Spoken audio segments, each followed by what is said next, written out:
Bonjour à tous et bienvenue dans cette nouvelle vidéo. Aujourd'hui nous allons parler de l'impulsivité, des HP, d'hyperactivité et souvent ce sont des choses qui sont vues plutôt de façon négative par la société. On va aussi parler de faire la distinction entre impulsivité et agitation parce que c'est vraiment fondamentalement différent.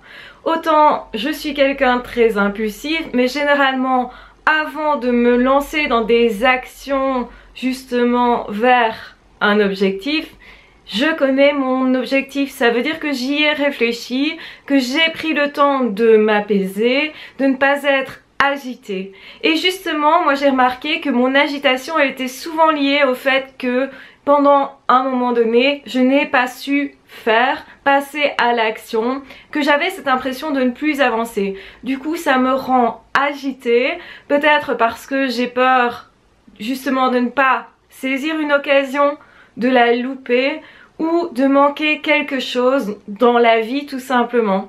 Et généralement, nous les HP, nous sommes des grands impatients, nous avons cette envie de vivre particulièrement quand nous avons un petit peu plus que la vingtaine, généralement dans la trentaine, on a vraiment envie de vivre et parce que on se rend compte que le temps il passe parfois vite, peut-être parce qu'on a perdu un ami, parce qu'on a vu quelqu'un justement qui est parti trop tôt, et bien à ce moment-là on va se dire il est temps de vivre et il faut vivre maintenant, là, tout de suite parce qu'on ne sait pas combien de temps nous avons sur Terre et que c'est important du coup de passer aussi à l'action dans quelque chose qui est important pour nous.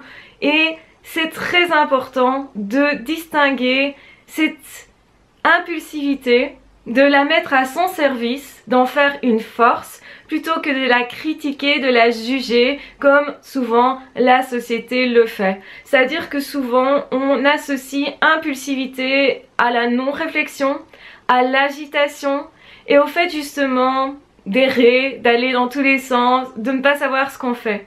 Donc être impulsif, c'est pas toujours ne pas savoir ce qu'on fait, justement. Et si nous sommes dans l'agitation, il faut peut-être prendre un moment pour faire autre chose que ce qui nous tient vraiment à cœur à ce moment-là. Comme par exemple se promener en forêt, comme par exemple justement faire du sport, comme par exemple faire autre chose qui nous calme, qui nous déconnecte justement de cette préoccupation-là et du coup de notre agitation. Se calmer va nous permettre de raisonner justement correctement et de savoir où nous voulons aller. Et c'est quand on sait où on va que cette impulsivité, elle devient une force. Elle est à notre service quand elle est orientée sur quelque chose de précis. Par exemple, je vais me trouver dans un environnement avec plein de personnes autour de moi. Je sais que je souhaite par exemple me connecter avec plus de personnes. Qu'est-ce que je vais faire? Je vais prendre cette occasion et je vais voir une personne passer en me disant cette personne elle a l'air vraiment sympa.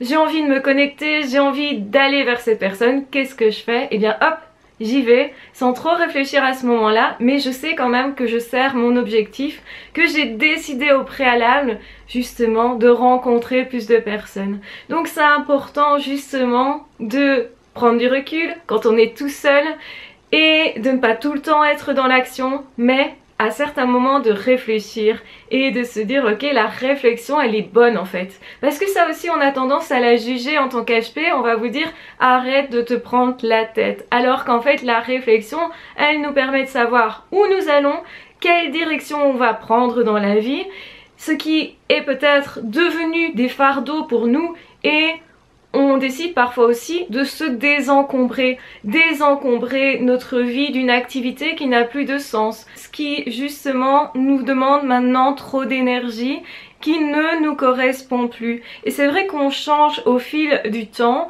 on peut changer du coup nos objectifs aussi, ou justement trouver qu'on a trouvé quelque chose de plus efficace à faire et donc du coup que on laisse tomber quelque chose pour le remplacer par autre chose de plus efficace.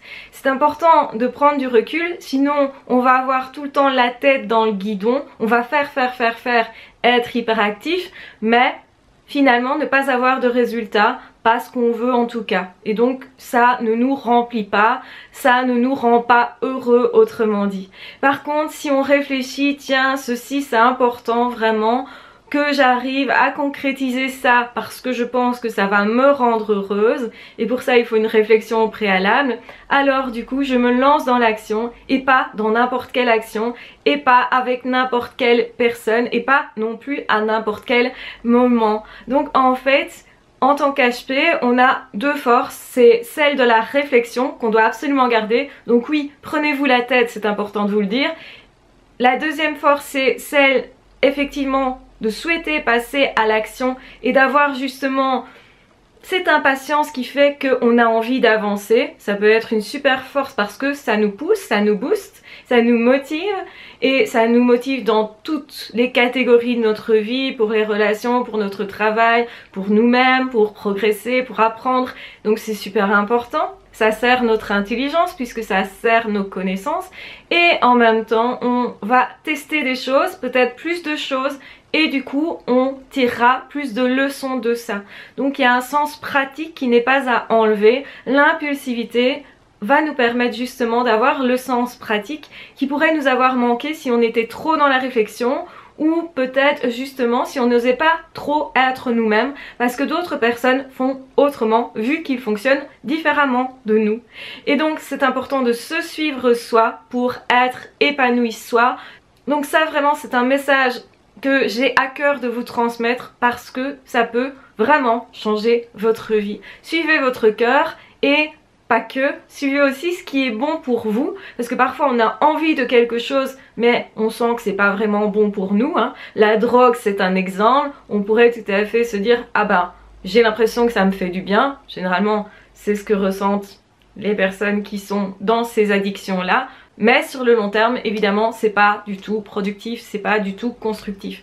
Donc, c'était un exemple, simplement, mais il y a bien des choses qu'on peut faire. Par exemple, manger très sucré, très gras, on pourrait avoir l'impression que c'est bon pour nous, au niveau du goût, dans l'instant présent, mais après coup, on va se rendre compte que ce n'est pas bon pour nous. Donc il y a des choses comme ça sur lesquelles nous devons prendre du recul, c'est important pour pouvoir prendre les bonnes décisions, ce qui est constructif ou pas, ce qui est bon de faire ou pas. Donc le faire, oui c'est important, mais ne pas faire n'importe quoi c'est important aussi, que ça ait du sens. Et nous les surdoués généralement on est très malheureux quand on n'a pas de sens, quand on n'a pas trouvé notre sens. Donc c'est important aussi de se calmer, de ne pas être dans l'agitation mentale ni l'agitation au niveau des émotions et du coup de mobiliser ses sens pour pouvoir se calmer, comme aller dans la nature, comme toucher un animal, comme faire un câlin. Ça peut être quelque chose qui nous calme beaucoup, donc prenez ce qui vous calme. Donc prenez vraiment l'activité qui va vous calmer, qui vous correspond à vous et qui apaise vos sens pour apaiser votre mental et votre émotionnel parce que ça va aller en même temps. Et du coup, comme ça, vous allez trouver plus de sens et vos objectifs seront plus clairs. Donc je vous embrasse bien fort, je vous aime très fort, prenez bien soin de vous et on se retrouvera très vite dans d'autres audios ou dans d'autres vidéos. Ah, ciao, bye bye!